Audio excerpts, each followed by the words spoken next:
ยืนทุกวันคืนหัวใจโศกระหมคิดถึงสาวธาตุพนมคิดถึงตาคม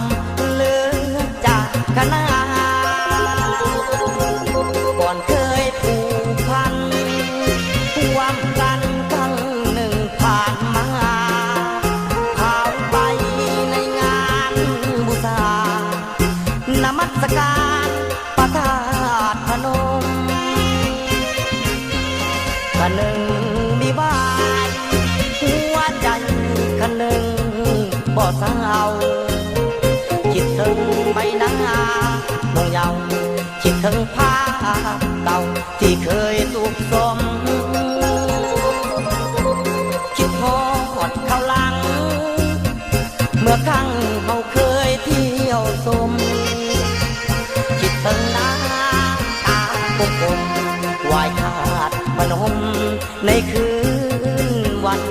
เพ็ญยืนอยู่แคมป์คลองเลี้ยวมองไปฝากฝั่งขวาหัวใจอ้ายยังหมุนมัวคิดถึงดอกบัวที่ปวมบานเบ่งอยากจะไปหาน้องแก้วตาด้วยตัวเองคิดถึงเมื่อคืนวันเพ็ญใจฮ้อนเพ่งคิดถึงจริงแท้โอ้นวลละออลืมแล้วบ่เมื่อครั้งผ่านมาหากน้องเจ้าบอกลืมลานัดปีหน้ามายามอ้ายแน่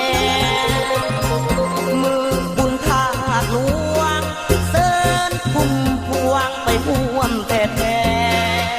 จะทาน้องแม่ยอดสีแพงจะทาน้องแท้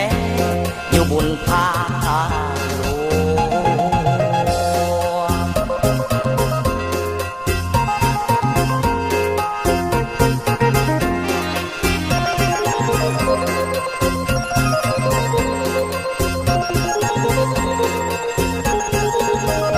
ยืนอยู่แคมป์คลอ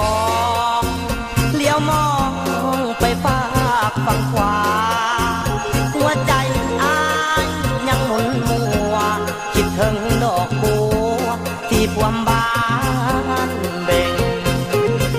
อยากจะไปหาน้องแก้วตาด้วยตัวเองคิดถึงเมื่อคืนวันเพ็ญใจฮ้อนเพ่งคิดถึงจริงแท้โอ้นวลละออลืมแล้วบ่เมื่อครั้งผ่านมาหากน้องเจ้าบอกลืมลานัดปีหน้ามายามอ้ายแน่มือบุญธาตุหลวงเสิญพุ่มพวงไปห่วมแท้จะทาน้อง